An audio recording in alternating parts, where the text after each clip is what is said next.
But what if the New York Ripper at the end of this season is revealed to be Jonah Mitchell, the Trinity killer's son? Now, this was episode 4 when they showed the whole like serial killer mausoleum, museum and everything like that. And I'm pretty sure I had said in that video that like it felt very deliberate that they showed the New York Ripper thing. We've had the detective character is very clearly has this like this lingering thing where she wants to solve the New York Ripper case. He's the one that got away. So at some point this season, we're going to have one of the characters revealed to actually be the New York Ripper. Because you think back to season 6 and you had that episode Nebraska where him and the ghost of his brother go off to investigate these new Trinity killings, knowing that Trinity Killer is dead.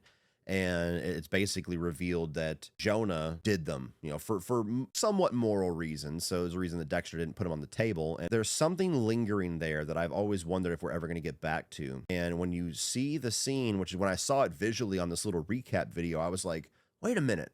When he's in like the little Home Depot or wherever he works at, he's swinging this hook and he's swinging it like he really knows that's what like almost like that's his signature weapon, like the fisherman from I Know What You Did Last Summer. And when they showed the New York Ripper's weapon, it's basically a longer version of that hook. And I started thinking like, okay, I mean that's a really easy, just like a visual thing to tie together. But let's go on that route for a second. If it ends up being Jonah Mitchell, what would be the narrative purpose of bringing him back, and how would that add to the overall storyline? And I started thinking about how they could set up a season 2 where, like, let's say he, presumably by the end of the season, he's going to take out this entire secret society of killers, including maybe Uma Thurman, and I would say for sure the last person's going to be Peter Dinklage. And at the end, they tease who's going to be the big bad for season 2, and it ends up being the New York Ripper. If it's Jonah Mitchell, that's going to put Dexter and Harrison in a really interesting position where I think it would tie in really well and be very complicated for Dexter, especially given their past, because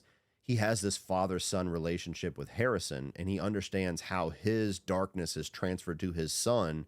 And he feels bad about that, and he feels responsible for that, and he feels like he's indebted to protect his son. And he killed the Trinity killer, who never would have been this father anyway, but took away any chance of him having a father to do the same exact thing for him. So in a certain way, there would be like this guilt of Dexter should have been his father figure in his absence and was just never able to be.